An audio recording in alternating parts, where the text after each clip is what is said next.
Tua palavra é lâmpada para os meus pés, Senhor.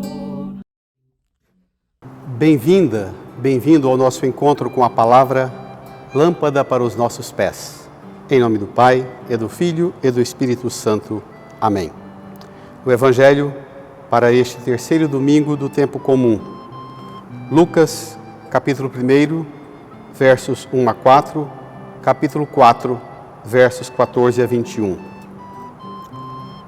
Muitas pessoas já tentaram escrever a história dos acontecimentos que se realizaram entre nós, como nos foram transmitidos por aqueles que, desde o princípio, foram testemunhas oculares e ministros da palavra. Assim sendo, após fazer um estudo cuidadoso de tudo o que aconteceu desde o princípio, também eu decidi escrever de modo ordenado para ti, excelentíssimo Teófilo. Deste modo poderás verificar a solidez dos ensinamentos que recebeste. Naquele tempo, Jesus voltou para a Galiléia com a força do Espírito, e sua fama espalhou-se por toda a redondeza. Ele ensinava nas suas sinagogas e todos o elogiavam. E veio à cidade de Nazaré, onde se tinha criado. Conforme seu costume, entrou na sinagoga no sábado e levantou-se para fazer a leitura. Deram-lhe o livro do profeta Isaías. Abrindo o livro, Jesus achou a passagem em que está escrito: O Espírito do Senhor está sobre mim, porque Ele me consagrou com a unção para anunciar a boa nova aos pobres.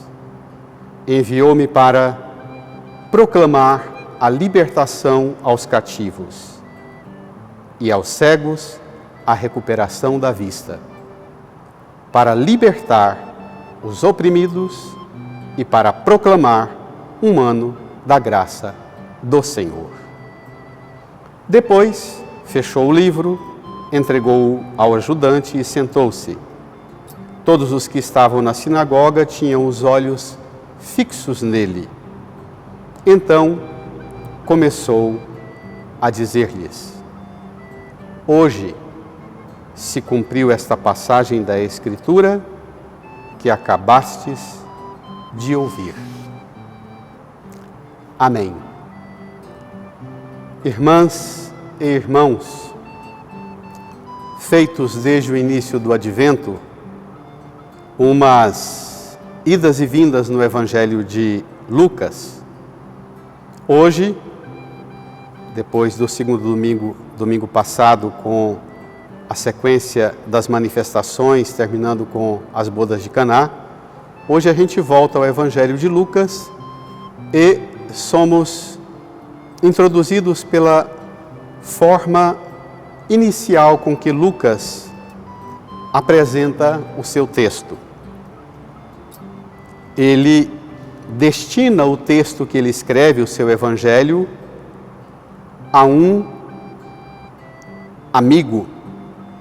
Ele diz que resolveu, depois de ver, ouvir os acontecimentos, os relatos, as transmissões, as testemunhas oculares, os ministros da palavra, ele resolve fazer um estudo cuidadoso de tudo o que aconteceu desde o princípio. E ele fala: também eu decidi não só estudar, mas escrever de modo ordenado para ti. E chama esse destinatário do texto de excelentíssimo Teófilo. Theo, Deus, Filos, amigo. Amigo de Deus. É para esse que o evangelista Lucas escreve o seu evangelho. É para você. Você é amiga, é amigo de Deus? Pronto. abra hoje o Evangelho de Lucas, abrace-o, beije-o e diz: essa carta, esta boa nova do Evangelho, o Senhor ocupou-se em dar dons, esforços, zelo e dedicação enormes a um homem que zelosamente, caprichosamente escreveu para mim este Evangelho de Lucas. Abrace, beije esse Evangelho e permita ser conduzido por essa leitura até novembro deste ano, em que passaremos todo o ano conduzidos por esta maravilha do Evangelho de Lucas. Deste modo, diz o evangelista, poderás verificar a solidez dos ensinamentos que recebeste. Solidez, minha gente. Ensinamento sólido, verificado. É isso que um amigo, uma amiga de Deus faz. Não fica no WhatsApp, nesses blogs e sites, pegando esses ensinamentos superficiais, cheios de delírios e fantasias, minhocas, na cabeça de gente que não estuda e tem preguiça de aceitar o que a igreja ensina como magistério, como doutrina, como solidez de ensinamento. É por excelência o ensinamento da igreja, da tradição da igreja, do magistério da igreja, na pessoa do Santo Padre o Papa Francisco e dos nossos bispos. É por excelência, através deles hoje, que nós verificamos a solidez do ensinamento que recebemos nas Escrituras. Assim sendo, salta lá para o capítulo 4, verso 14. Depois de toda a infância de Jesus, toda a missão e ministério de João Batista, o batismo de Jesus, a genealogia de Jesus e as tentações no deserto, aí Jesus, vencendo as tentações, chega o texto de hoje. Ele sai da tentação vencida, naquele diálogo terrível com Satanás, ele sai daquele embate e começa assim: naquele tempo, Jesus voltou para a Galileia com a força do Espírito. Foi com a força do Espírito do mal, não. O Espírito do mal ele o venceu. Com a força do Espírito ele sai do deserto, vence Satanás e volta para a Galileia. Sua fama se espalha por toda a redondeza, ele ensina nas sinagogas, todos o elogiam, e ele resolve vir a Nazaré, onde se tinha sido criado. O texto diz, no versículo 16, conforme seu costume.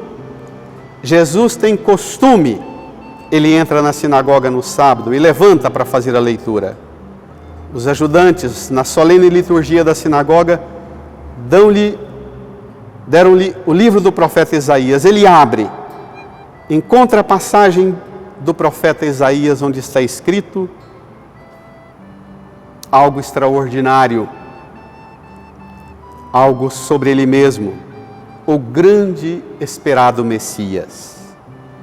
O Espírito do Senhor está sobre mim. Olhe que de novo o Espírito aparece.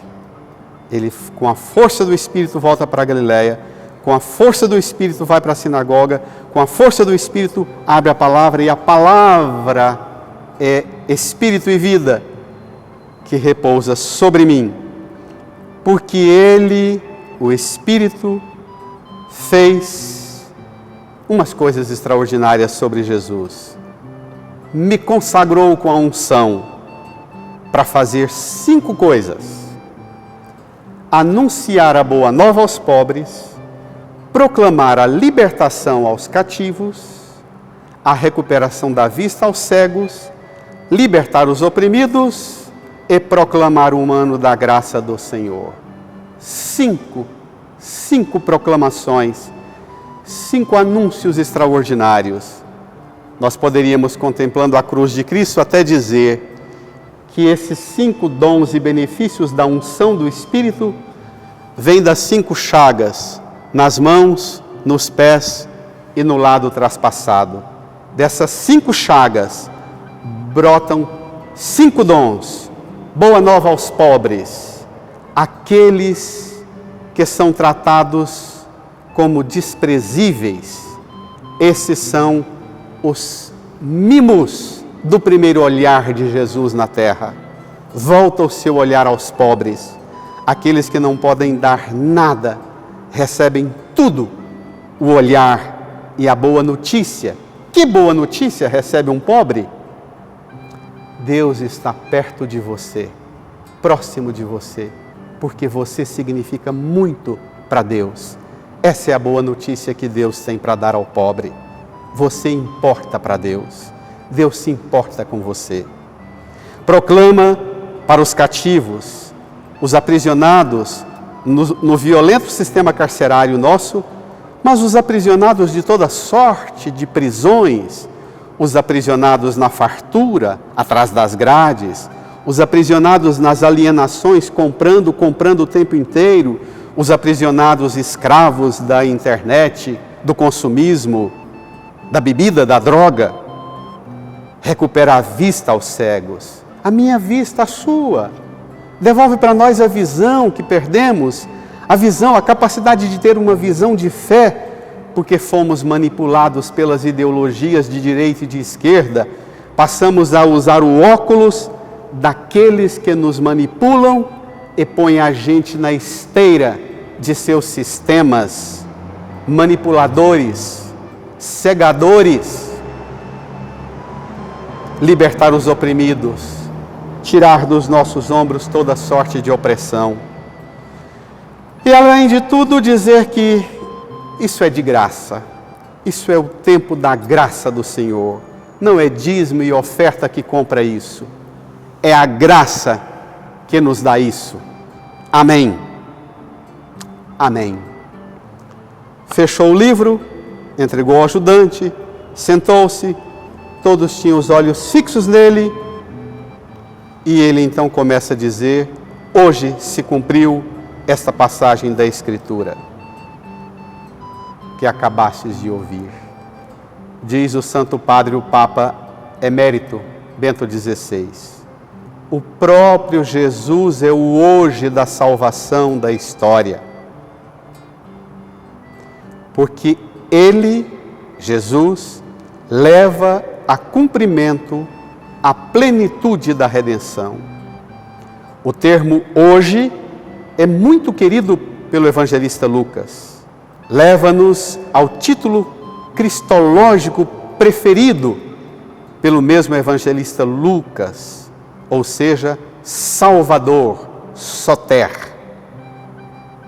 Nas narrativas da infância, os anjos aparecem e dizem aos pastores: hoje nasceu para vós, na cidade de Davi, um Salvador, Cristo Senhor.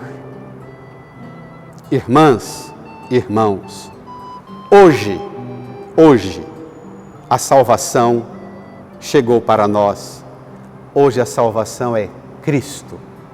Abramos, como naquela sinagoga em que o Espírito moveu a entrar, abramos o coração e que Cristo entre no íntimo e na interioridade de nosso ser, e Ele seja hoje a salvação nossa.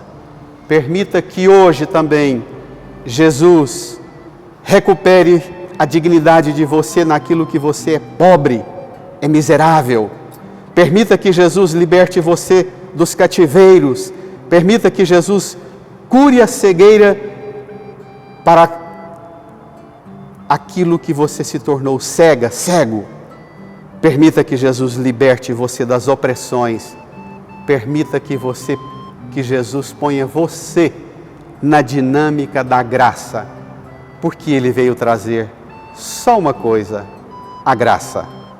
Tenha um domingo abençoado e faça desse domingo o dia do Senhor, o dia por excelência da graça, de conviver com essa graça, celebrar esta graça.